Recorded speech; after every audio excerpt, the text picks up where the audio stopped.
Hello hi നമസ്തേ നമസ്കാരം. മുട്ട omelette നമുക്കെല്ലാം ഇഷ്ടമല്ലേ? എന്നാൽ സാധാരണ ഓംലെറ്റിൽ നിന്നും കുറച്ച് വ്യത്യസ്തമായ ഇൻഗ്രീഡിയൻസും കുക്കിംഗ് ടെക്നിക്കുമാണ് ഈ ഒരു എഗ് റോളിനെ വ്യത്യസ്തമാക്കുന്നത്. ഇത് ഒരു സൈഡ് ഡിഷ് ആയിട്ടോ അതുമല്ല ലഞ്ച് ബോക്സിൽ സ്നാക്കായിട്ടോ ഒക്കെ ഉപയോഗിക്കാം. കുട്ടികൾക്ക് വരെ ഒരു സ്നാക്ക് ബോക്സിൽ കൊടുത്തുവിടാൻ വളരെ നല്ലൊരു സ്നാക്കാണ്. ഒട്ടും സമയം കളയാനില്ല. ഒരു ലൈക്കും ഷെയറും കമൻറ്റും മറക്കണ്ട കേട്ടോ. അമ്മയുടെ എഗ് റോൾ അല്ലെങ്കിൽ സ്പെഷ്യൽ ഓംലെറ്റ് കണ്ടിട്ട് വരാം. അപ്പോൾ ഇതുപോലെ ഒരു ബൗളിലേക്ക് ഒരു 10 മുട്ട ഉടച്ചത് ഞാൻ ചേർത്ത് കൊടുക്കുകയാണേ.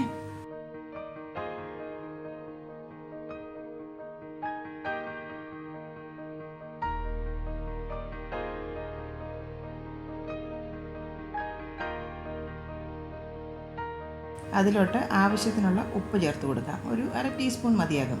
മുട്ടയാകുമ്പോൾ ഉപ്പൊന്നും കൂടി പോകാനും പാടില്ലല്ലോ.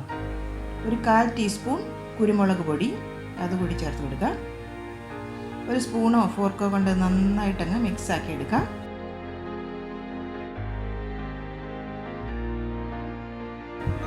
ഇനി അതിലോട്ട് ഒരു ടേബിൾ സ്പൂൺ പാൽ കൂടി ഞാൻ ചേർത്ത് കൊടുക്കുന്നുണ്ട്. ഒന്നുകൂടി ഒന്ന് യോജിപ്പിച്ചെടുക്കാം. ഇനി ഇതൊരു സീവി കൂടി ഞാനൊന്ന് അരിച്ചെടുക്കുകയാണ്. ഇങ്ങനെ സീവ് ചെയ്യുമ്പം നല്ല സ്മൂത്തായിട്ട് നമ്മുടെ റോള് ചെയ്തെടുക്കാൻ സാധിക്കും. കട്ടയൊന്നും കാണാൻ പാടില്ല. അപ്പോൾ ഇതുപോലെ ആ സ്പൂൺ കൊണ്ട് ഒന്നങ്ങ് ഇളക്കി കൊടുക്കണം.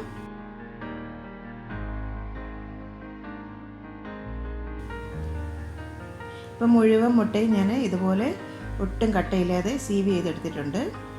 ഉപ്പൊക്കെ ഒന്ന് നോക്കാം. കുറവാണെങ്കിൽ കുറച്ചും കൂടി ചേർത്ത് കൊടുക്കണേ. ഇനി ഒരു പച്ചമുളക് എരിവിനായിട്ട് അത് 4ആയിട്ടൊന്ന് കീറിയതിന് ശേഷം ഇതുപോലെ തരിതരാന്ന് അരിഞ്ഞെടുത്തിട്ടുണ്ട്. ഒരു ചെറിയ ക്യാരറ്റ് തരിതരിപ്പായി ഇതുപോലെ അരിഞ്ഞെടുത്തിട്ടുണ്ട്. അതും കൂടി ചേർത്ത് കൊടുക്കാം. ഒരു 3 ടേബിൾ സ്പൂണാണ് ഞാനിവിടെ ചേർത്തിട്ടുള്ളത്.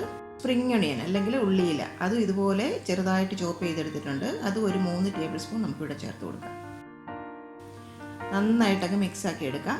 നിങ്ങൾക്ക് ഇതിൻ്റെ കൂടെ വേണമെങ്കിൽ ക്യാപ്സിക്കം പല കളറിലുള്ളത് ചോപ്പ് ചെയ്ത് ചേർത്ത് കൊടുക്കാം. ചിക്കൻ നല്ലവണ്ണം വേവിച്ചതിന് ശേഷം ഷ്രെഡ് ചെയ്ത് ചേർത്ത് കൊടുക്കാം. അതൊക്കെ നിങ്ങളുടെ ഇഷ്ടം അനുസരിച്ച് ചെയ്യാം. ഇത്രയേ ഉള്ളൂ. ഇതിനി നമുക്ക് ഓംലെറ്റ് ആക്കി എടുക്കണം.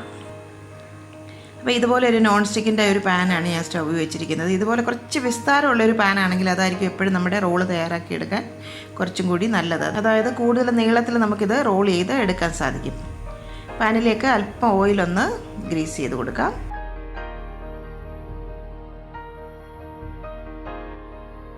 പാൻ നന്നായിട്ട് ചൂടായി വന്നാൽ ഫ്ലെയിം ലോ ടു മീഡിയമിലേക്ക് ആക്കി വെക്കണം.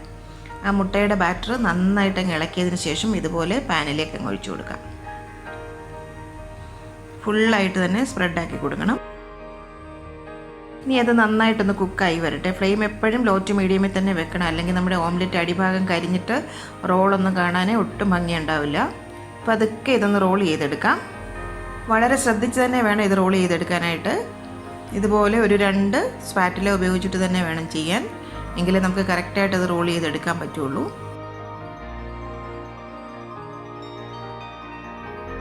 ഇനി അത് ഒരു സൈഡിലേക്ക് അങ്ങ് നീക്കി വെച്ചിട്ട് വീണ്ടും ബാറ്റർ ഇതുപോലെ ബാക്കി ഭാഗത്തേക്കൊന്ന് ഒഴിച്ച് സ്പ്രെഡാക്കി എടുക്കണം. നമ്മൾ ശ്രദ്ധിക്കേണ്ട കാര്യം ഈ രണ്ടാമത് ഒഴിക്കുന്ന ബാറ്റർ ഈ ആദ്യത്തെ റോളിലോട്ട് ഒന്ന് ടച്ച് ചെയ്ത് വേണം ഒഴിച്ചു കൊടുക്കാനായിട്ട്. എങ്കിൽ മാത്രമേ നമുക്കത് പെർഫെക്റ്റായിട്ട് ഒന്നായിട്ട് റോൾ ചെയ്തെടുക്കാൻ പറ്റുള്ളൂ കേട്ടോ. അപ്പോൾ ഫ്ലെയിമിൻ്റെ കാര്യം പ്രത്യേകം ശ്രദ്ധിക്കണം. ഓംലെറ്റ് കരിഞ്ഞു പോയി കഴിഞ്ഞാൽ നമ്മുടെ റോള് കാണാൻ ഒട്ടും ഭംഗിയുണ്ടാവില്ല.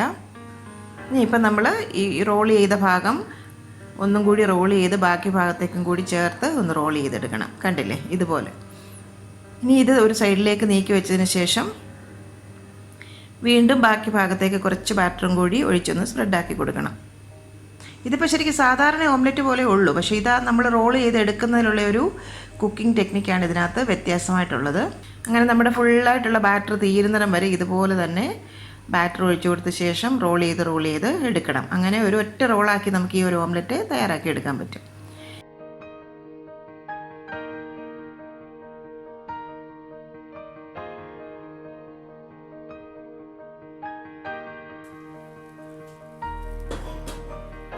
ഇപ്പം നമ്മുടെ ബാറ്റർ ഫുള്ളായിട്ട് തന്നെ തീർന്നിട്ടുണ്ട്.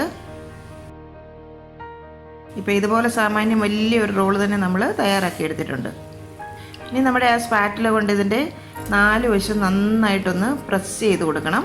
അതിൻ്റെ ഉള്ളൊക്കെ വേവാത്ത ഭാഗങ്ങളുണ്ടെന്നുണ്ടെങ്കിൽ മുഴുവനായിട്ട് തന്നെ അത് നല്ലവണ്ണം വെന്ത് കിട്ടും.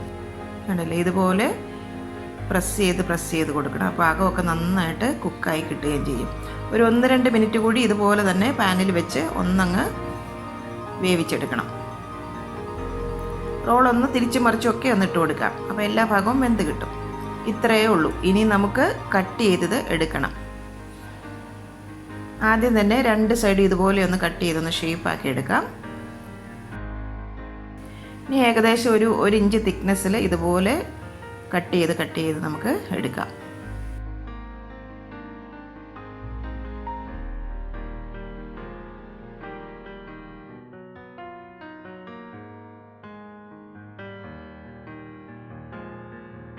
ഇപ്പോൾ മുഴുവനായിട്ട് കട്ട് ചെയ്തെടുത്തിട്ടുണ്ട്, കണ്ടില്ലേ? ഇപ്പോൾ കാണാനും നല്ലൊരു ഭംഗിയല്ലേ?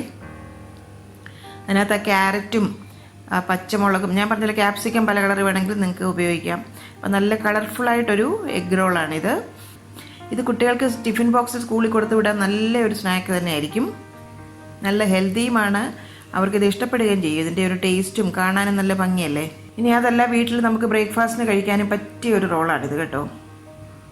ഏകദേശം ഒരു 12 പീസ് നമുക്കിതുപോലെ കട്ട് ചെയ്ത് കിട്ടിയിട്ടുണ്ട്. എന്തായാലും അടുത്ത ബ്രേക്ക്ഫാസ്റ്റിന് വീട്ടിൽ മുട്ട ഇരിപ്പുണ്ടെങ്കിൽ നിങ്ങൾ ഇതുപോലെ ഒന്ന് തയ്യാറാക്കി നോക്കണം. നോക്കിയതിന് ശേഷം ഫീഡ്ബാക്കൊക്കെ ഞങ്ങളെ അറിയിക്കാൻ മറക്കല്ലേ കേട്ടോ, പ്ലീസ്.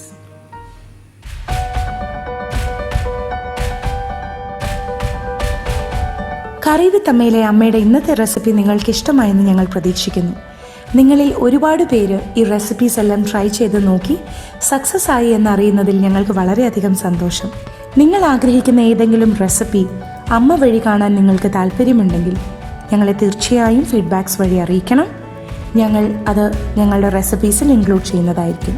കറി വിത്ത് അമ്മ ഇതുവരെ സബ്സ്ക്രൈബ് ചെയ്യാത്തവരായ ആരെങ്കിലും ഉണ്ടെങ്കിൽ തീർച്ചയായും സബ്സ്ക്രൈബ് ചെയ്യണം. ഞങ്ങളുടെ റെസിപ്പീസ് ട്രൈ ചെയ്ത് നോക്കി നിങ്ങൾക്ക് ഇഷ്ടമാവുകയാണെങ്കിൽ തീർച്ചയായും വീഡിയോസ് ലൈക്ക് ചെയ്ത് ഷെയർ ചെയ്ത് ഞങ്ങളെ സപ്പോർട്ട് ചെയ്യണം. തുടർന്നും നിങ്ങളുടെ സപ്പോർട്ട് ഞങ്ങൾ പ്രതീക്ഷിക്കുന്നു. വീണ്ടും മറ്റൊരു റെസിപ്പിയുമായി വരുന്നവരെ നന്ദി. Good bye.